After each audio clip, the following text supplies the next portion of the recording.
vaig ser de la generació que ens va agafar la crisi sortint dels estudis, o sigui, clavat.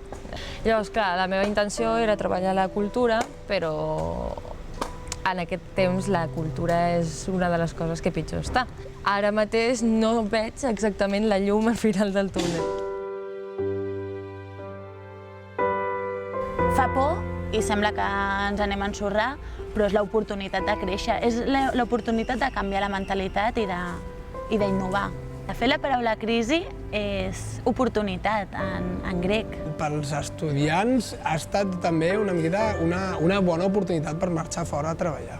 Tinc diversos amics que han marxat fora, de fet, en tinc un que està a Copenhagen i de fet està allà vivint i s'ha comprat un pis i tot, vull dir que veus que hi ha gent que realment dius, ostres, que potser no torna, És una cosa que contemplo sens dubte, és una cosa que crec que em tocarà fer, si bé per necessitat o per gust també, perquè és una cosa que vull fer, vull conèixer món, vull viure en altres ciutats, conèixer altres cultures.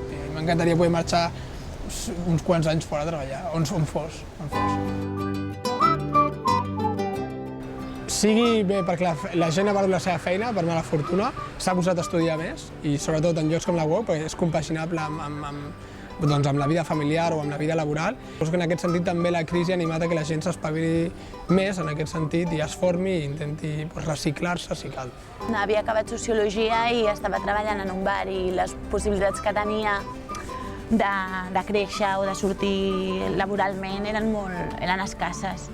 I llavors per això també vaig començar amb la UOC, perquè m'oferia la possibilitat d'aprofitar aquesta crisi i capital humà, o sigui, formar-te. La crisi m'ha posposat els somnis. La idea que tenia jo d'acabar, començar tal qual, s'ha retrasat una mica, però bueno, també m'està servint per aprendre d'altres coses que potser podré aplicar-les en un futur. La crisi m'ha ajudat a espavilar-me, a buscar-me la vida i a trobar una altra cosa que m'agradi dintre del que jo potser no havia pensat en un primer moment. Vull dir que a mi em va donar l'opció com de dir, bueno, doncs tira endavant, que això no et torni a passar, i que si torna a haver-hi una crisi estiguis encara més formada, com que siguis una peça més forta.